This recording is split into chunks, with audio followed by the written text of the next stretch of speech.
We looked at they shall mount up on wings and soar and not grow faint and weary. Boy, that is a great little passage.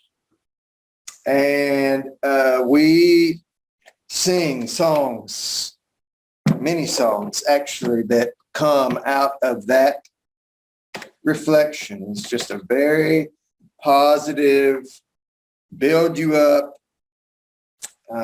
kind of idea here. It's awesome. Okay, so 41 is busted like this, I think.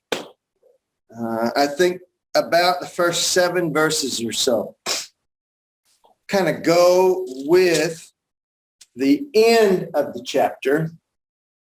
The end, by my definition, being 21 down through the end of what is technically our chapter. You might could break it up justifiably in another place, but 8 through 20, he kind of changes gears in an obvious way. But it seems that the front end, if it is, to sort of follow the thought here, the front end sort of parallels the back end, 21 and following. We're going to pick up a similar theme to what we get out of the first 7 verses. 8 through 20 is kind of a section to itself, and it sounds just totally different, and you'll be able to kind of hear the distinction there between those things. So this is beginning in verse 1. Be silent before me, you islands, and let the nations renew their strength. Let them come forward and speak. Let us meet together in the place of judgment. Who has stirred up one from the east, calling him in, notice how this is said, in righteousness to his service. He hands nations over to him and subdues kings before him. He turns them to dust without a sword, to windblown chaff with his bow. He pursues them and moves on unscathed.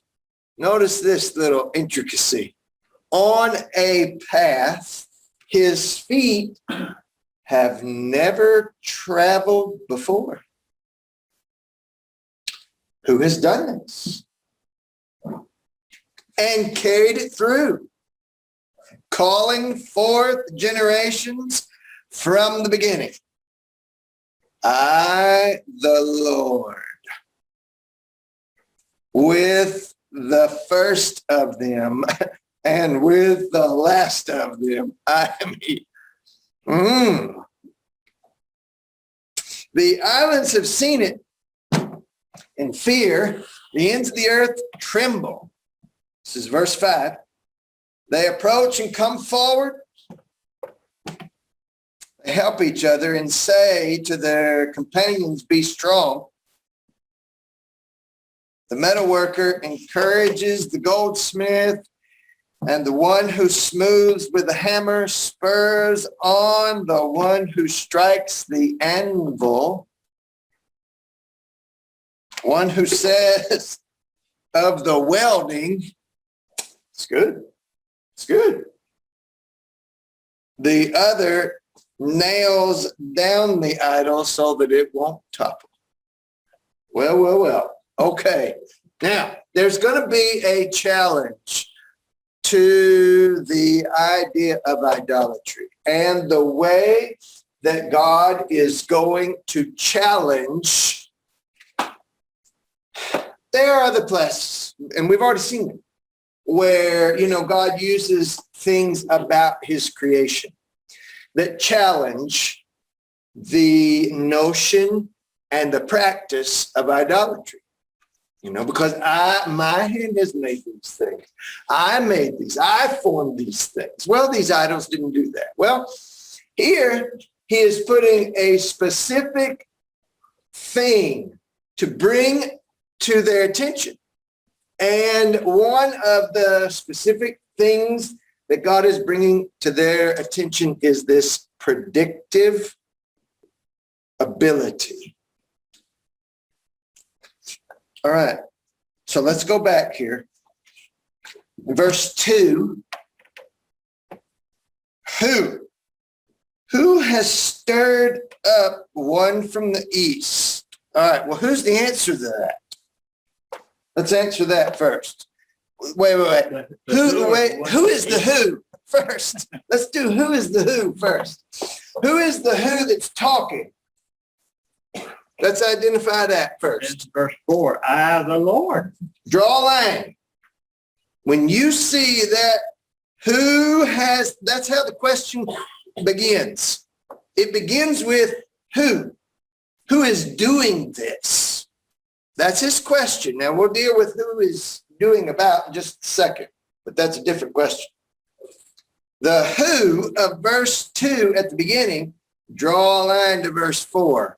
Get your undivided attention over there. I don't care if you train wreck your text. Get over there and get that to get greased in your mind.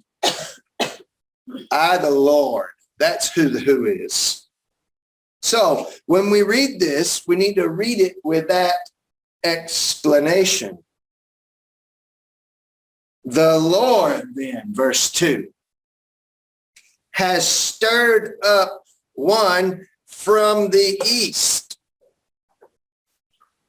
calling what? Righteous. Calling him. Do you see that it's specific? If you have marginal room, which you should write the name Cyrus. Cyrus. Cyrus. That it, I can help. That is who God is talking about.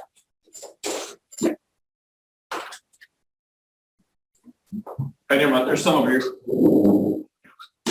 Well, I see a pen, Shirley. I could have went back to the car.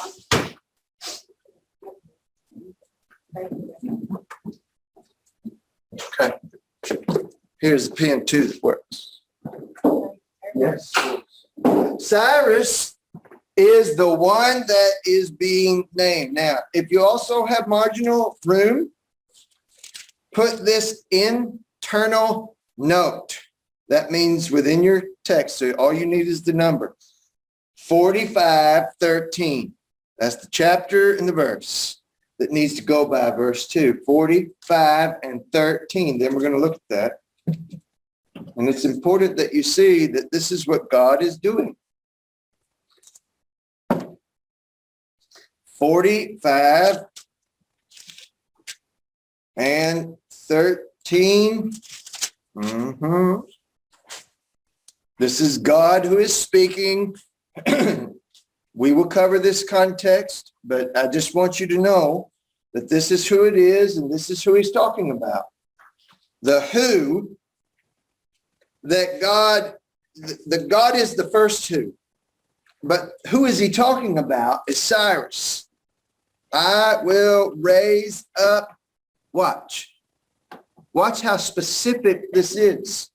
Cyrus in my righteousness. Wait a minute. Wait. Don't miss that. That's exactly how he described his servant as here in this text. Who has stirred up one from the east, calling him in righteousness? Do you see that? That's a good similarity. God is saying, I am righteous in what I am doing. Additionally, I am predictively revealing what I am doing. Additionally, I am predictively, specifically revealing what I am doing by naming the individual. More than that, wait, he's not done. It's not just, hey, Cyrus, we're going to set him free. That would be impressive. But look, he specifies how this is going to happen. I will make all his ways straight, verse 13. He will rebuild, he's talking about Cyrus. He will rebuild my city and set my exiles free, but not for a price or reward, says the Lord Almighty. I'm God. I can do it. Now, that helps us understand where we're at 41. All right, so go back to 41. We're going to make another note here on verse 4. So 41 verse 2. Who has done this? Okay, let's read it. The Lord has stirred up Cyrus from the east. Now, we have added words that are not in the specific text, but we have not added words that are in the specific text. What we've done is we have found the words that are right, and we have inserted them, and that is an accurate understanding. It is accurate to say in verse 2, the Lord has stirred up Cyrus from the east. Now, let's read it with that thought. Calling him, who? Cyrus. In righteousness. God is going to call Cyrus. So that means that Cyrus will respond to him, and he is going to be in his service. He hands over nations to him. Who? God does. To who? Cyrus. That's who he means. And subdues kings before him. He turns them to dust with his sword, to wind-blown chaff with his bow. Well, the king will use his military weapons, sword or bow, but God is going to turn those nations. He pursues them and moves on unscathed. There's not any competition there. Even look, by a path his feet have not traveled before. That is not a normal way that you would go about battle. Our military does not just anymore send off a bunch of men and say, hey, just strike out. We don't know where you're going, but just strike out and see what you find. They have an organized plan. They've got a mission. They've got a point, and probably somebody has gone that way before to make sure to check it, but not in this case. Now, who's done that? Verse 4. God asked it again. Who has done this and carried it through? Who's doing that? Is it Cyrus? Is it you, my little peeps? No, it's not. Who is calling forth the generations from the beginning? I, the Lord, with the first of them and the last, I am he. All right, make another note right there. 44:8. Put that in your margin. 44:8. And verse 8, across or next to verse 4 somewhere, wherever you have room for it. Who has done this? Who's done it? Well, I tell you who's done it. God has done it. Okay, so 44 and verse 7, we'll just read there to kind of get the context. Who then is like me? Let him proclaim it. Let him declare it or lay it before me. What has happened since I established my ancient people, and what is yet to come? Let them foretell those days. Don't tremble or be afraid. Look at verse 8. Did I not proclaim this and foretell it long ago? You see how God is making himself, he's making what he predicts like as reliable as your backbone, okay? Your body gets up at the command of your mind, but it does so under the firmly established, unmoved backbone that supports your body. And that's what God is doing here. He's creating a faith backbone for the Israelites so that they can know for sure, I, the Lord.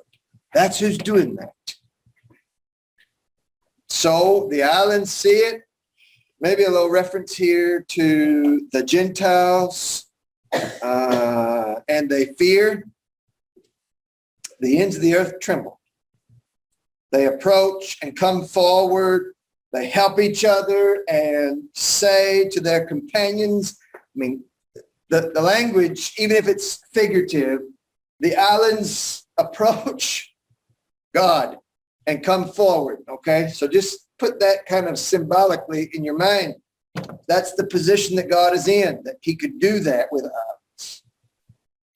But then in verse 7, there's a little gouge here. And it's going to be picked back up in 21.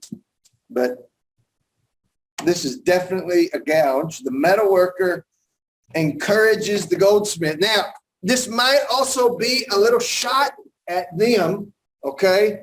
Because God is going to bring the Persians. And it might be in their mind, okay? It might be that they think to themselves, hey, here's what we'll do. We'll, pile up all these gods and call on all these gods, and that will keep us from falling into the hands of whatever God says our path is going to be. And God is saying, okay, now wait a minute. Whatever you're planning there with that, this is how it is seen from the eyes of God. The goldsmith smooths it out with a hammer. He strikes an anvil and makes it really smooth. You know how long you got to beat something with it just doesn't, 2 licks and it's, hey, looks like it's ready to cut. It doesn't work like that. I watched these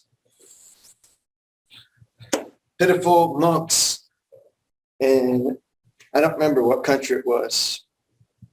It was some Asian country, and they were beating with an anvil on something that was hard, and they were flattening these little sheets of gold that would then be offered to the Buddha. And it's thousands of licks to get that thing from whatever shape it begins into this. I mean, they whittle it down to a paper thin product that you could nearly see through. And 2 of them are doing it offsetting. You've seen how old time, like I've been working on the railroad, guy on the left and the guy on the right. All right, well, that's what they're doing, except they're sitting down. And they're beating that in front of them. And it's just like, and it's thousands and thousands and thousands of times to make this little thin square of gold no bigger than that. Thinner than that paper, probably. And they offer that to their God. Well, the same process has to take place. This is not just, hey, we'll nuke this gold in the microwave and come out with a product. And no, this is hours of work. And they're putting all their time in. They weld, and one of them says, that's a good weld. And they're proud of what they produce. And the other nails down the idol so that it won't topple. All right. They've been encouraging one another as they make. They are in it together. It's a project that they are working on together. That's right. Your work looks good. Hey, thanks. You're pretty good. I see you nailed that thing still. Good job. Next, let's get another one. That's what they're doing. Pitiful. All right. But there's a change right here. So from here down to about verse 20 or so, you can just hear, oh, these are beautiful words. You need to get something, I mean, these are so rich. I mean, they deserve pen and pencil underneath them. But you, Israel, verse 8, my servant Jacob, whom I have chosen, you descendants of, go real slow over that, Abraham, my friend. Whew. Listen to a faithful God talk about somebody that he was proud of. Abraham was my friend. Oh, that Israel had been, oh, that Judah had been God's friend. But they were not. They were not. I took you from the ends of the earth, from the farthest corners I called you. I said, you're my servant. From the farthest corners, way down in Egypt, it drags them out. I said, you're my servant. I've chosen you. I've not rejected you. So do not fear. 10 feels like 13 and 14. So make some kind of symbol there beside 10. You're going to want to repeat that same symbol at 13 and 14 because those verses, it's almost like the same little pattern there. So do not fear, for I am with you. And do not be dismayed, for I am your God. I will strengthen you and help you. I will uphold you with my righteous hand. And that is a good God, isn't it? All who rage against you will suddenly be ashamed and disgraced. I mean, if you have an enemy, I'll take care of that. If somebody flares up and something happens and you're immediately pursued, I'll take care of that. Relax. Don't be afraid. Those who oppose you will be as nothing, and they'll perish. Though you search for your enemies, you won't find them because there won't be any. I'm gonna muddy them out. Those who wage war against you will be as nothing at all. For I am the Lord your God, who takes you by the right hand and says to you, do not fear. I will help you.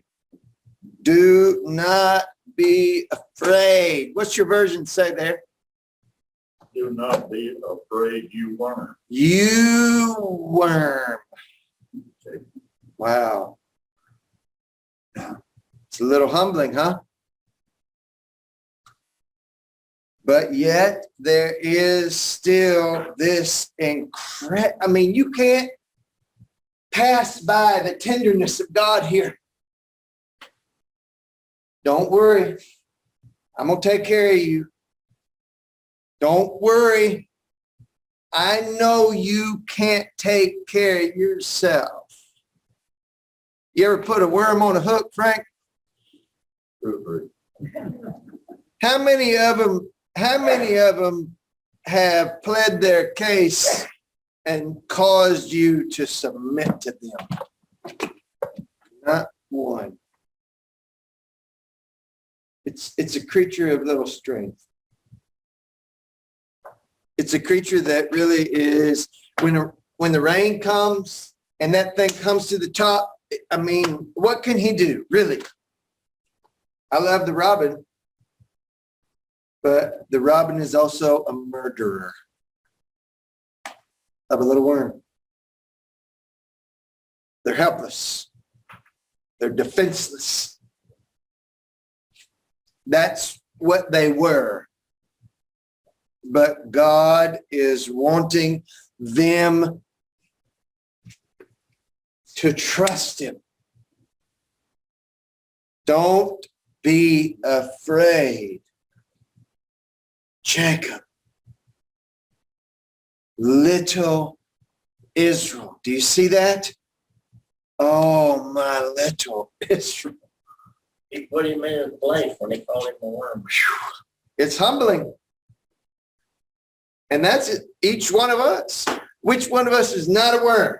If you want to raise your hand, you go ahead. I'm defenseless before God. What am I except a little worm that I would have to have somebody protect me from somebody like Frank? Because if he picks me up, it's over. If a robin sees me on a rainy day, it's over. I mean, you know how long that snack takes? It's not even supper for her. And it's over, just like that. You've probably squished, no telling how many. And when you were 8 years old and you ran out when it was raining and you held 50 in your hand at one time and you killed 12 of them, that's what you did. Because they're helpless. I myself will help you, declares the Lord, your Redeemer, the Holy One of Israel. Do you see that there is a spiritual mother on board? Can we say that without degrading our Father? There's a protector here. There's a righteous Father. See, I will, verse 13. Verse 15. I will make you into a threshing sledge, new and sharp with many teeth, and you will thresh the mountains and crush them and reduce the hills to chaff. Woo! God's going to make them tough. Little worm, going to make them into that. Why? Because of them? No. I mean, God didn't give Cyrus some big thing because of his bows and his swords, did he?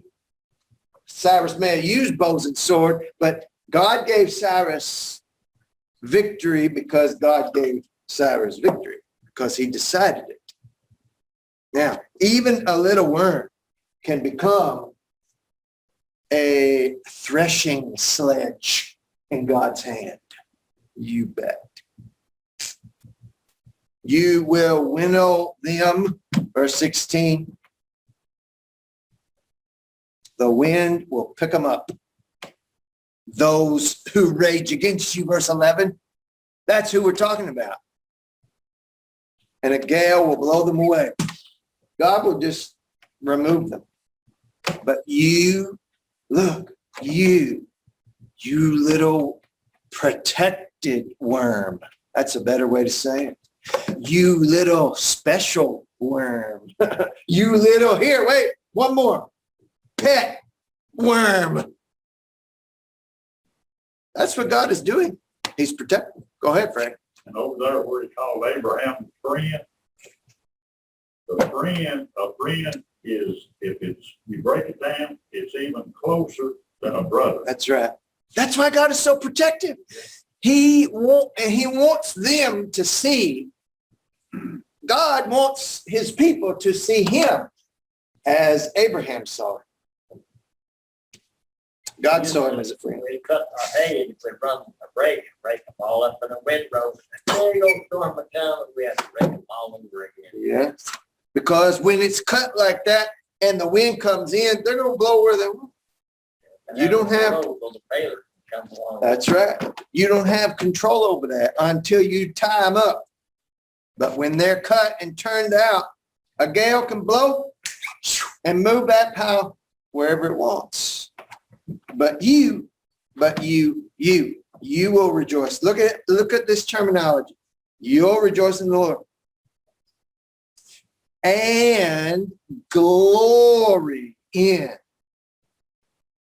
That's a worship kind of idea. You're going to glory in the Holy One. Then he paints some pictures here.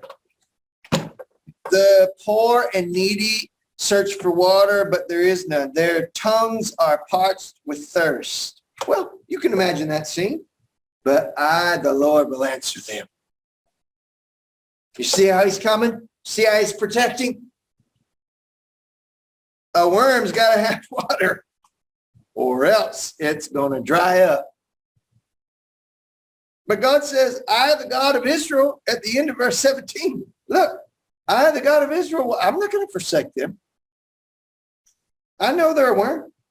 I know they need moisture. You think I didn't make a worm? As a matter of fact, look at verse 18.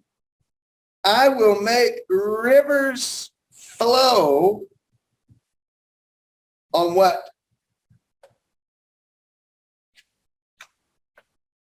On the barren heights, where it's less moist, and springs within the valleys. I will turn the desert into pools of water, and the parched grounds into springs. You know what a spring is. It fed your family. God says, that's what I'll do to any place where there's dryness, any place where my people are threatened. I'm going to turn the dry place into a wet place. I'll put in the desert the cedar and the acacia and the myrtle and the olive. In the desert? Yes, in the desert. It's just imagery, okay? As unusual as it would be to find that kind of circumstance, as unusual as it would be to find a barren place and find a spring there. I mean, that's just unusual. God says, I can do that. I'll take care of them. Go ahead. You know, a lot of times they use the tree cedar. Cedar will last where other trees won't. You can put a cedar post in the ground and it'll last forever. Other folks just rot and fall over. Yeah, I don't know. Are our cedar trees identical to the cedars of Lebanon? Do you know, in their construction? Probably not as good. Yeah. He's picturing, of course, here how that God, poetically, how that God's going to bless them. Mm-hmm. And it reminds me, that usually the prophets are warning of a nation that is going to come and capture them. But here he is predicting one who is going to come. Cyrus doesn't make war against Israel. No. He comes and he becomes a blessing. That's right. That's right. And so it seems like while other nations, are building their idols to fight against him, he's going to come and he's going to be a blessing to Israel. It's because when he sends them back, it is by his own, and it's in his first year, isn't it? Within his first year that he sends the exiles back. It's early, I know that. It's real early. I think in Ezra and Nehemiah, one of those, you will find the header, but it is super early. As soon as he comes in and takes over, God is already using him as this instrument. And it is a poetic, all this is, don't worry. Don't worry. That's what he's trying to communicate. I'm going to take care of you. This is my plan. And I'm going to use him.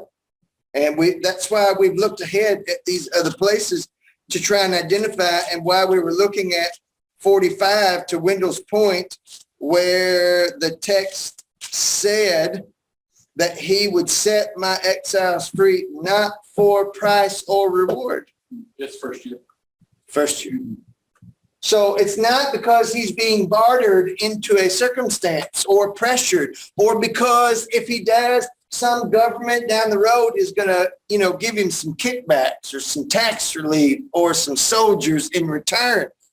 He just does it because God does it. And he is going to be a blessing. It is going to serve to be a blessing to the people. But of course, they don't have all that pictured in their mind. So, hey, in Ezra 1:1, Thank you. it says, to prove your point, the Lord stirred up the spirit of Cyrus, king of Persia, so that he made this proclamation to send them all. So Correct. it's not Cyrus asking for something or demanding something. It's literally God did it by stirring up his spirit and pushing it. Check the Chronicles record, please, at the very end. Because I think there's also a nod to Cyrus there.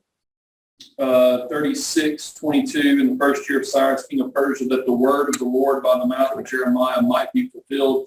The Lord stirred up the spirit of Cyrus, king of Persia, Aha.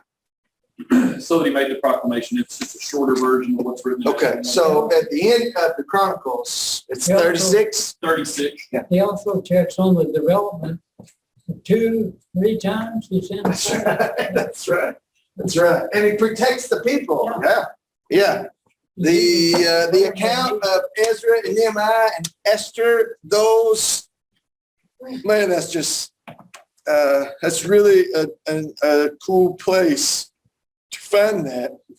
And that is the picture of what happens where Nehemiah goes in and gets the blessing of helping to build the wall, and the people are there and they reestablish themselves, and there's all this blessing in that. That's what God is meaning here by this kind of protective. This is what you're gonna plant. You're gonna be post-exile. This is really a script for that. Or Isaiah can prophesy what the Babylonians are going to do to you, but he says God's going to raise up one who will be a blessing to you. Who will be a blessing? That lesson for us, verse 10, do not fear, for I'm with you. We got a problem to go to the Lord. That's our first and only remedy. Amen. Amen. This is awesome how it ends. So verse 20. Well, he's the middle of verse 19. I'll set up the junipers and the fir and the cypress. Verse 20 is the explanation that you need to recognize so that people will see, and know, and may consider and understand that the hand of the Lord has done this. Wow. That the Holy One of Israel has created. This is why God is doing this. That's why he's using Cyrus. If you want to know why God is using Cyrus, a foreign king that comes in secondarily and takes over Babylon, God uses him so that his people can see that he is tenderly providing for them. Wow, that is just more than my mind can even get hold of. That's awesome. And it is very, very encouraging. And he was even warlike, was That's correct. He was toward the Babylonians, but not toward the people of Israel. That's correct. That's correct. So verse 21, it's this is a great comparison, okay? In comparison to what God has done, which is foretell. He foretells very specifically and predictively. Present your case, says the Lord. Set forth your arguments, says Jacob's kings. Tell us, you idols.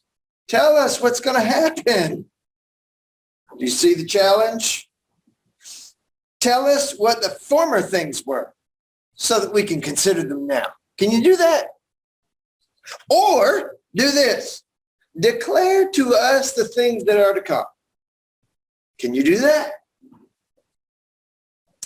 Tell us what the future holds, verse 23. So that we may know that you are God's.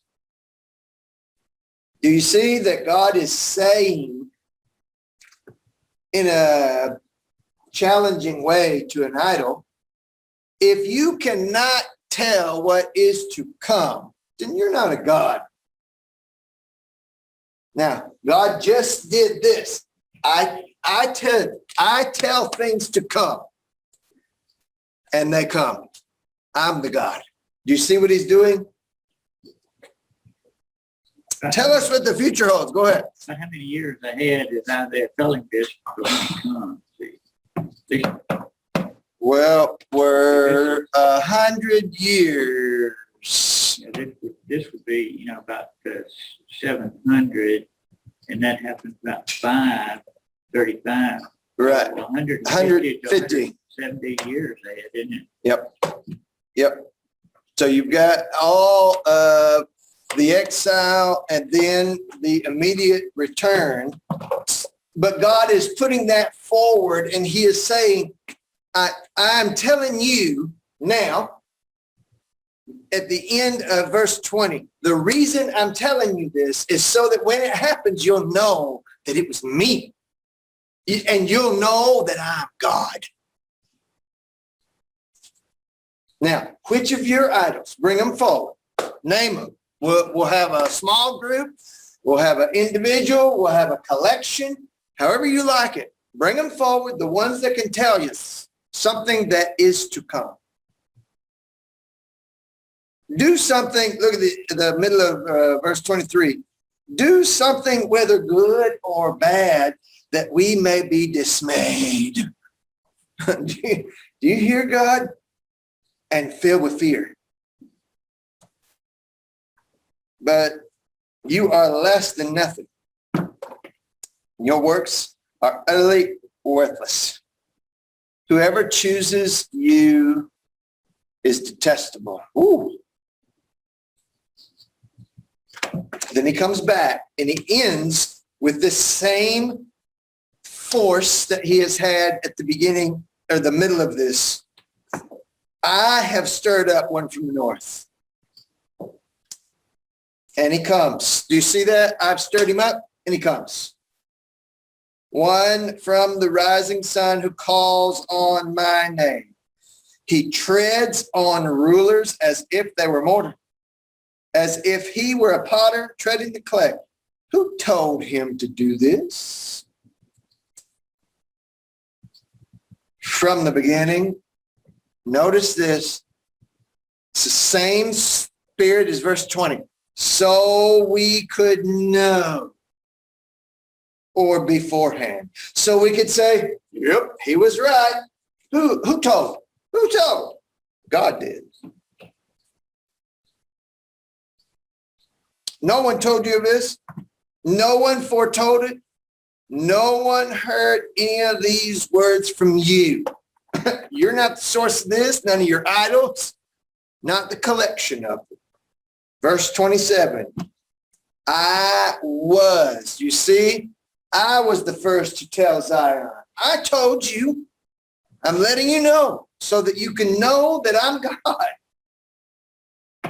I said to Zion, look, here they are. I gave to Jerusalem a messenger of good news. I look, but there is no one. No one among the gods to give counsel No one to give answer when I asked them. See, they are all false.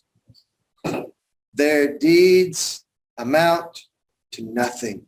Their images are but wind and confusion.